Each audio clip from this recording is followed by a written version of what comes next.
Hare Nama eva kevalam, kalo nasteva nasteva nasteva gatiranyata. Hare Nama eva kevalam, kalo nasteva nasteva nasteva gatiranyata.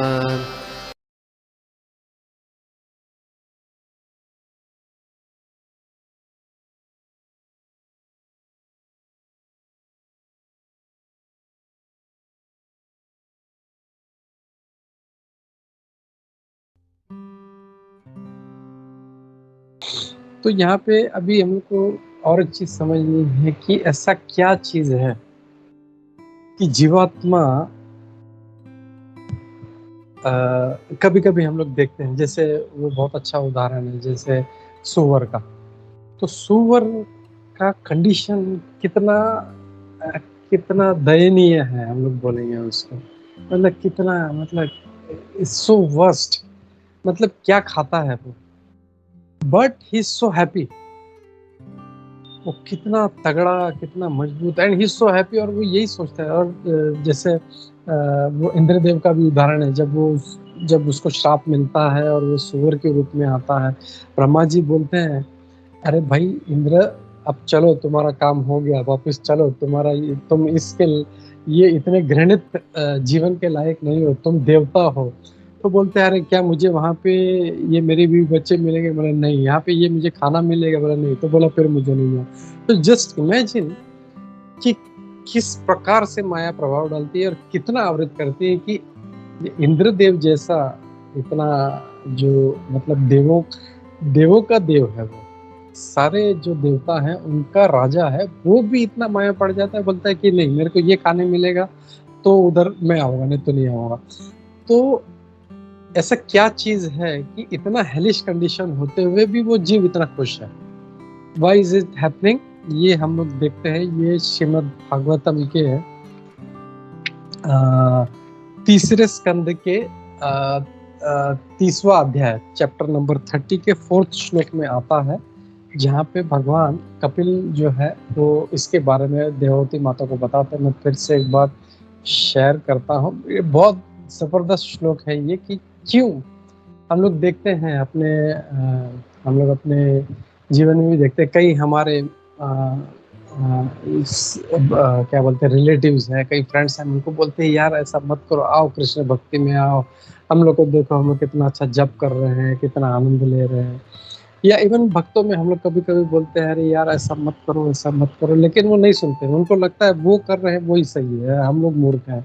हम उसको कई बार समझाने का प्रयास करते हैं, this is wrong, don't do this, don't do this, don't do this, लेकिन वो नहीं करता। उसको लगता है जो मैं कर रहा हूँ वही सही है। और ये वही मेंटेलिटी है जो उस सुअर की जो मेंटेलिटी है वो।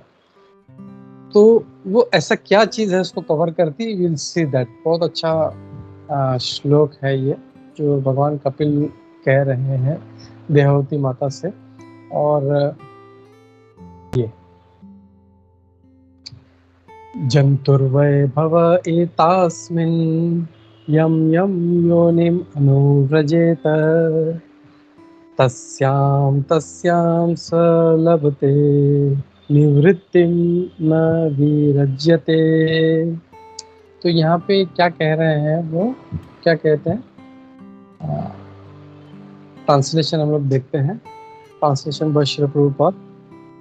The living entity in whatever species of life he appears finds a particular type of satisfaction in that species, and he is never averse to being situated in such condition. तो जीवात्मा चाहे वो किसी भी योनि में रहे, चाहे वो किसी उच्च योनि में रहे या किसी निचले, जैसे सुअर का है, या किसी ये गंदे योनि में है, किसी श्वान यानी कुत्ते की योनि में है, फिर भी he finds a particular type of satisfaction in that species.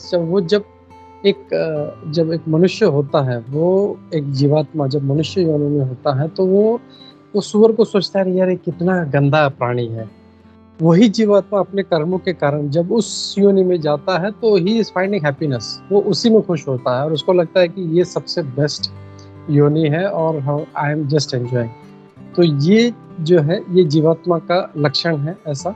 और बोलता ही finds a particular type of satisfaction in that species and he is never averse to being situated in such condition. और वो कभी भी उसको ऐसा नहीं लगता कि मुझे इस योनि में नहीं रहना चाहिए, और he is very very happy in that situation.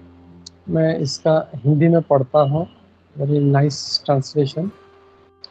जीव जिस योनि में भी प्रकट होता है उसको उसी योनि में एक विशेष संतोष प्राप्त होता है और वह उस अवस्था में रहने से कभी विमुख नहीं होता।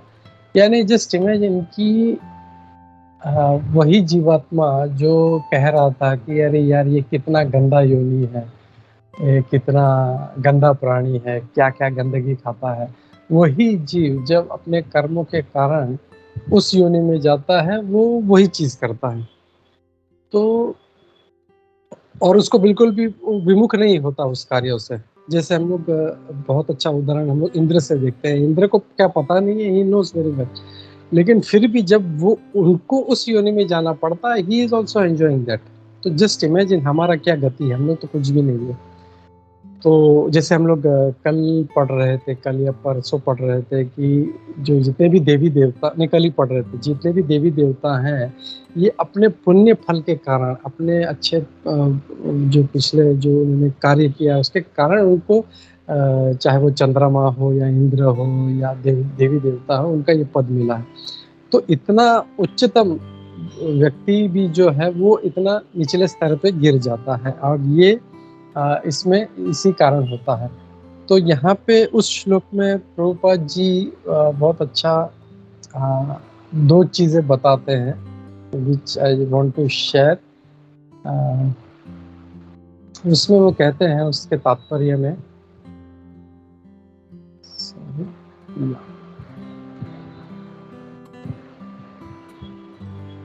द सेटिस्फैक्शन, तात्पर्य श्री प्रभुपाद द्वारा श्री प्रभुपाद की जय, the satisfaction of the living entity in a particular type of body even if it is most abominable, यानी भले ही वो चाहे सुअर का हो या श्वान का हो, उसको बहुत आनंद आ रहा है, और इसको कहते हैं maya, it is called as illusion.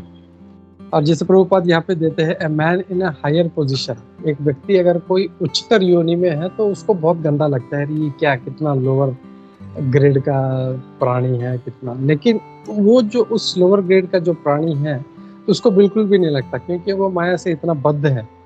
और यहाँ पे प्रभुपाद जी बहुत अच्छा दो चीज बताते हैं। Maya has two faces of activities. अभी जो हमने देखा 3 प्रकार की शक्तियां हैं भगवान की, अंतरंग शक्ति, बहिरंग शक्ति और तटस्थ शक्ति। तो अब ये जो बहिरंग शक्ति है इसके दो कार्य हैं जो प्रभुपाद यहाँ पे बता रहे हैं। तो बोलते हैं इसका क्या है, एक है प्रक्षेपकात्मिका और दूसरा जो है वो आवरणात्मिका शक्ति। तो आवरणात्मिका यानी वो आवरण कर देती है, यानी जैसे जीव है जो इंद्र के रूप में था, जब वो या कोई भी जीव जो किसी उच्चतर योनि में है, वो जब सोवर की योनि में आ जाता है तो उसको इतना आवृत कर देती है कि उसको लगता है यही योनि सबसे बेस्ट है। तो उसका आवरणात्मिका शक्ति जो है ये उसका एक कारण है।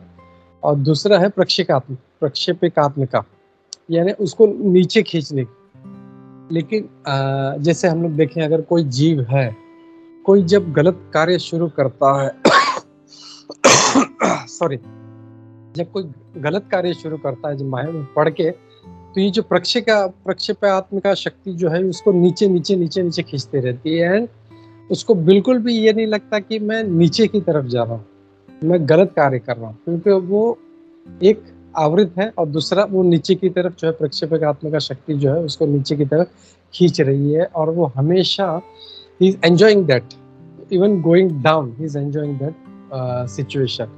और यहाँ पे प्रभुपाद जी कहते हैं in any condition of life the materialistic person और animal will be satisfied because his knowledge is covered by the influence of maya. और उसका जो ज्ञान है कि मैं भगवान का अंश हूँ, ये जो है पूरी तरह से उसका आवृत रहता है।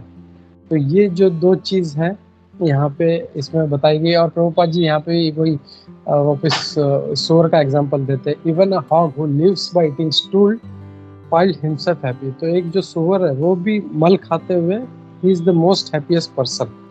तो ये जो है यहाँ पे सॉरी प्रभुपाद जी यहाँ पे हम लोग को इस तात्पर्य में यही बता रहे हैं कि कैसे जो है जीव को माया आवृत कर देती है और किस तरह उसका जो ज्ञान है पूरी तरह से ढक जाता है। और ये हम लोगों ने देखा कि जैसे जैसे हम लोग भी आवृत हैं, लेकिन अब फर्क क्या है, एक जो पूरी तरह से माया में पड़ा है, जो नशा पान कर रहा है, अवैध संबंध रख रहा है, सब कर रहा है, उसमें और हमारे में क्या फर्क है? फर्क ये है कि वो जो थिकनेस है उस लेयर का वो हमारा थोड़ा कम है उसके मुकाबले, उसका बहुत ज़्यादा है। और ये भगवान भगवद गीता के 3रे अध्याय में बहुत अच्छा इसको समझाते हैं इसको कि कैसे जो 3 प्रकार के लेयर्स हैं जो इसको कवर करते हैं। एक जैसे स्मोक यानी धूमें न वहनिर, यानी जो वहनी यानी जो स्मोक है कैसे, सॉरी धूमें नहीं, यानी जो स्मोक है वो कैसे अग्नि को आवृत करता है। तो उसका जो आवरण है इतना थिक नहीं होता, उसमें से अग्नि दिखाई देती है, भले कितना भी स्मोक हो अग्नि दिखाई देती है। तो एक होता है वो हल्का सा लेयर, उससे ऊपर होता है थोड़ा सा, जो भगवान उदाहरण देते हैं एक क्या बोलते हैं उसको, मिरर,